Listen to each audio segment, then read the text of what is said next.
At a certain point, many people experience something strange they didn't see coming.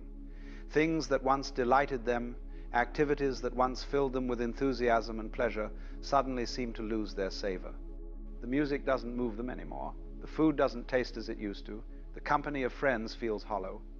Even the pursuits they once considered their greatest passions, reading, walking in nature, creating things, all of it becomes somehow flat, colorless, without the spark that once made life feel worth living. And naturally, when this happens, people become frightened. They think something has gone terribly wrong.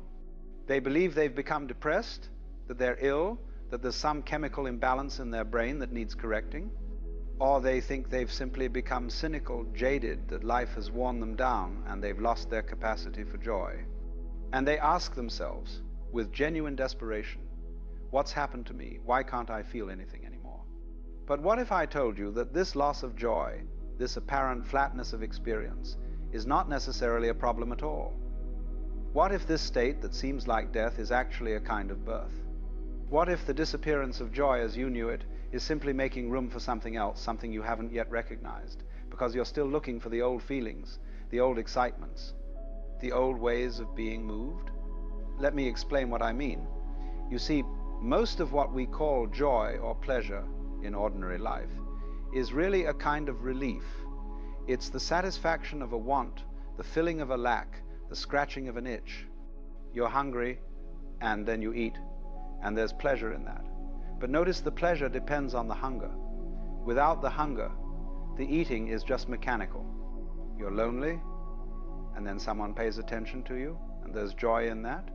But the joy depends on the loneliness.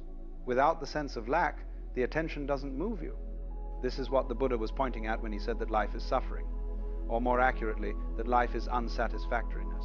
Not that everything is miserable, but that this constant cycle of wanting and getting, of lacking and filling, of itching and scratching, is inherently unstable. It's based on a sense of incompleteness, of something missing, of not being quite enough as you are. And so we spend our lives chasing these little moments of relief, these brief satisfactions. When a want is filled, we call this happiness, we call this joy. But it's really just the temporary cessation of discomfort. It's like someone hitting you on the head with a hammer and then stopping, and you feel relieved, and you call that relief pleasure. But the question nobody asks is, why were you being hit with a hammer in the first place? Now, what happens to some people, and this is what's happening to you if you're experiencing this loss of joy, is that they begin to see through this game. They begin to recognize that all these pleasures they've been chasing are really just escapes from discomfort. And once you see this, once you really understand it, the old joys don't work anymore. The scratching doesn't satisfy the itch because you've realized that you're creating the itch in order to enjoy the scratching. It's like a drug addict who takes a drug to feel good, but the drug itself creates the need for more of the drug. The relief the addict gets from taking the drug is really just the temporary cessation of the withdrawal symptoms caused by the drug itself. Once you see this pattern, the whole thing collapses. The pleasure loses its appeal because you've seen through it. This is what's happened to you. You've seen through the game of seeking pleasure and avoiding pain. You've recognized, perhaps not intellectually, but in your bones, that all these joys you were pursuing were really just elaborate ways of running away from yourself, from the present moment, from what simply is. And so now you're left in this strange state. The old pleasures don't work. The old excitements don't excite.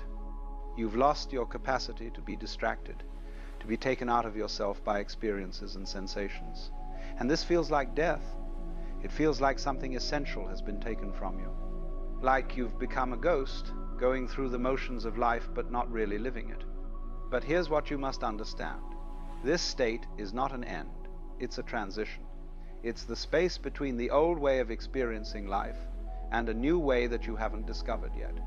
You're in the gap, and the gap is terrifying because there's nothing to hold on to. The old structures have collapsed, but the new hasn't yet emerged. Let me give you an analogy. Imagine you've been living your whole life in a room lit by candles. The candlelight creates all these interesting shadows on the walls, dancing shapes that fascinate you. You spend your time watching the shadows, being entertained by them, finding meaning in their patterns. This is like the ordinary joys of life. They're real enough in their way, but they're really just flickering shadows created by the limited light source. Now, what happens if someone opens a door and bright daylight streams in? At first, the light is so bright it's almost painful. You can't see anything clearly. Everything is washed out.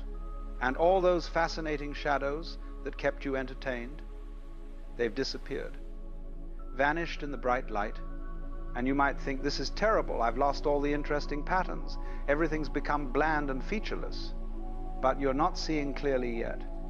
Your eyes haven't adjusted to the daylight. Once they do, you'll realize that you haven't lost anything.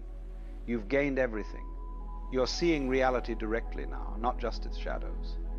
And this direct seeing is so much richer, so much more real than the shadow play you were watching before. But it's a different kind of richness. It doesn't have the same quality as the shadows. It's not entertainment. It's something else entirely. This is what's happening when nothing brings you joy anymore.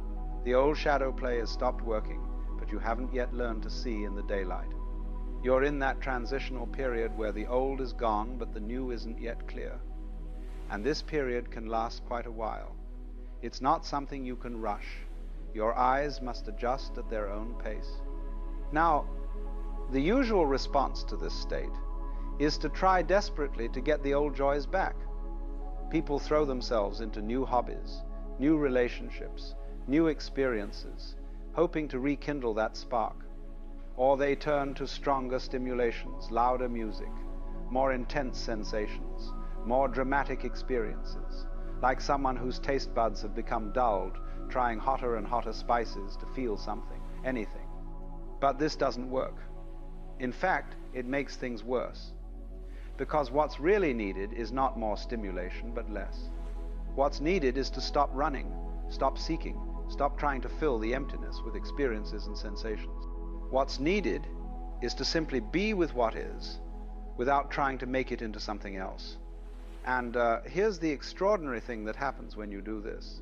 When you stop trying to manufacture joy, you discover that there's something present that was always there, but that you never noticed because you were too